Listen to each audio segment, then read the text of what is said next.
is happening, Magnus Science? Season 2, Episode 2 of Loki. So, this episode, they go looking for Sylvie. And in looking for Sylvie, they're looking for Brad Wolf. I forgot what they call him. X25, X15. I forgot what they call him. But he used to work for the TVA. He used to be a hunter for the TVA. They say he was a damn good hunter. So they go looking for him, and he's in the, what do you call it, the primary timeline or the something timeline he's in. And I guess he left because they all found out that they were taken from certain timelines and had their minds wiped. So he wanted his real life. Now, I'm a little confused on this. I'm not sure if the actor life is his life or if he kind of made it his life, but maybe it is. You know what I mean? He found out who he really was, and he's a famous actor, Brad Wolf. And so Loki and Mobius, and I hate saying Mobius because I always want to say Morbius. I know I'm not the only one that wants to say Morbius or thinks Morbius every time they hear Mobius. So anyway, they come looking for him. He kind of feels trapped and he starts running. They catch him at like a opening of his new movie.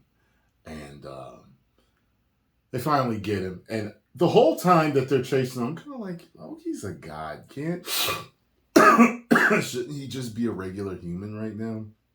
Brad Wolf, the guy that they're chasing, like, shouldn't be able to, and there's a part where Loki says to him, you really thought you could outrun me? You know what I mean? So, but we finally get to see some Loki badassery. That rhymes. I hate to play the game. Bars! And he does some illusion trickery on him and even does some work with shadows grabbing him and holding him, which was really cool. I was like, finally, yeah.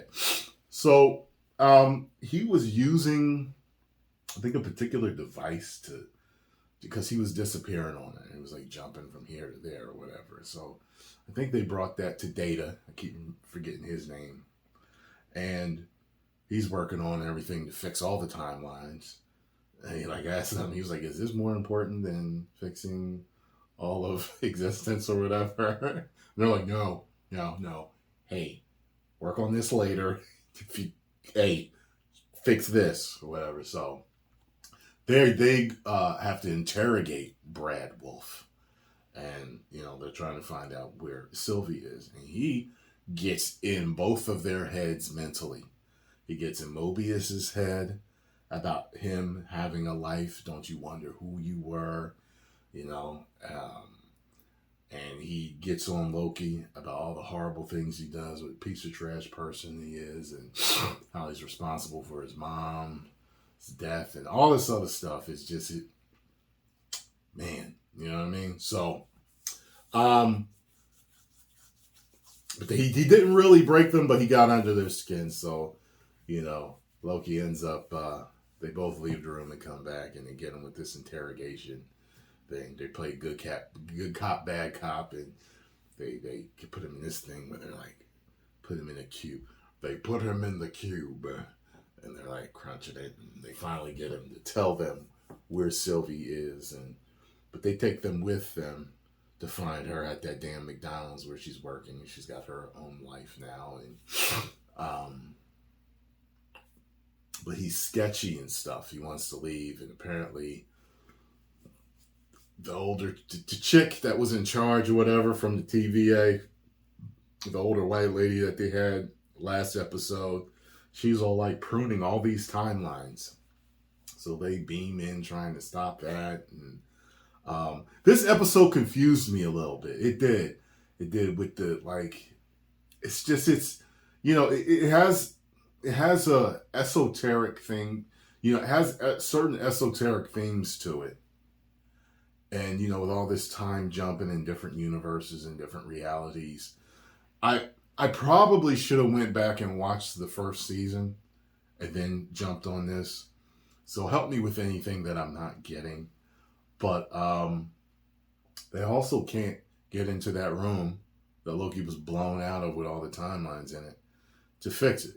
Because Data fixed the thing that he needed to put it on, or put whatever part he needed to put on it, and they can't get out there.